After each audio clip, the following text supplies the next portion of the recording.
বাঘকে যে গুলি করবে যে গড করার জন্য, ডার্ট সরাসরি কিন্তু দেখা যাচ্ছে না, ওই পাতার ভিতর দিয়ে 1 ইঞ্চি 2 ইঞ্চি দেখা যাচ্ছে। ওখানে টার্গেট করছে, প্রথম টার্গেট মিস, দ্বিতীয় টার্গেট মিস, তৃতীয় টার্গেট মিস, চতুর্থ টার্গেটে গিয়ে লাগছে। এটা কিন্তু এত ইজি ছিল না যে একটা বাঘকে ওখান থেকে অজ্ঞান টাকলে বাঘের কাছে আপনি যেতে পারবেন না।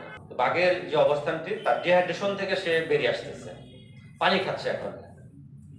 এবং প্রথম দিন সে কিছুই খায়নি, কারণ একটি স্ট্রেসফুল কন্ডিশন, একটা বন্ধ পরিবেশ থেকে এরকম একটি জায়গায় নিয়ে আসার পরে, এবং তাকে যদি অজ্ঞান থেকে ফিরলেও কিন্তু অনেক সময় প্রায় 12, 14, 16 ঘন্টা কিছু খায়নি।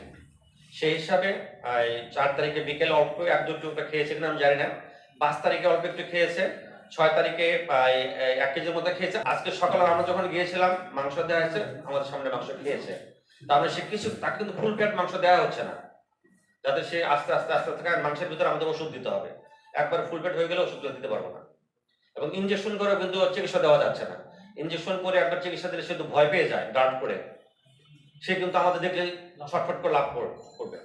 আমরা যাওয়া মাত্র সে পিছনে পায়ে দাঁড়িয়ে দুপা দিয়ে আমাদেরকে কিন্তু অ্যাটাকিং ভঙ্গিতে কিন্তু শাউট করেছে।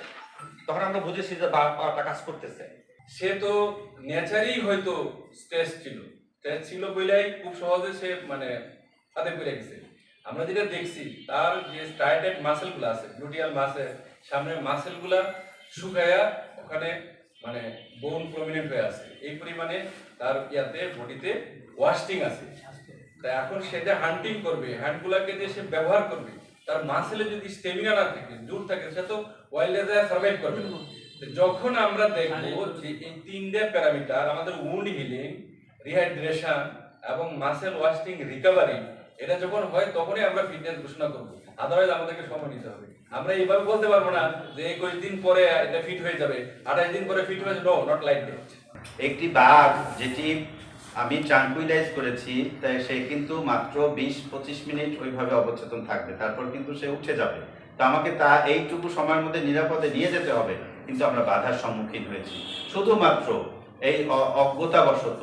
আমাদের এই যে স্থানীয় লোকজন, তারা হচ্ছে ভিডিও করবেন, তারা ছবি ধারণ করবেন, এইটা করতে দেয়নি বলে তারা আমাদেরকে অনেক বাধা দিয়েছেন। যাই হোক, সেগুলো আপনারা জানেন। আমরা এখানেও যেটির সম্মুখীন হচ্ছি, যে অনেকেই আমরা ওখানে যাচ্ছি, বাঘ এখানে বন্দি আছে, বাঘের ছবি তুলবো, বাঘের ভিডিও করব ইত্যাদি। তা আমরা এটি সম্পূর্ণরূপে নিরুৎসাহিত করছি এবং বন্ধ রেখেছি। আমরা নিজেরাও যাচ্ছি না, যতটুকু পর্যন্ত যাওয়া দরকার শুধু বিশেষজ্ঞ ডাক্তারগণ যাচ্ছেন, কারণ আমাদের একমাত্র অ্যাম্বিশন হচ্ছে তার সুস্থতা এবং তার ইয়েতে ফিরিয়ে দেওয়া। একটু নিচে নিচে পার দিক মারেন, পার দিক, হ্যাঁ, মানুষের দিক।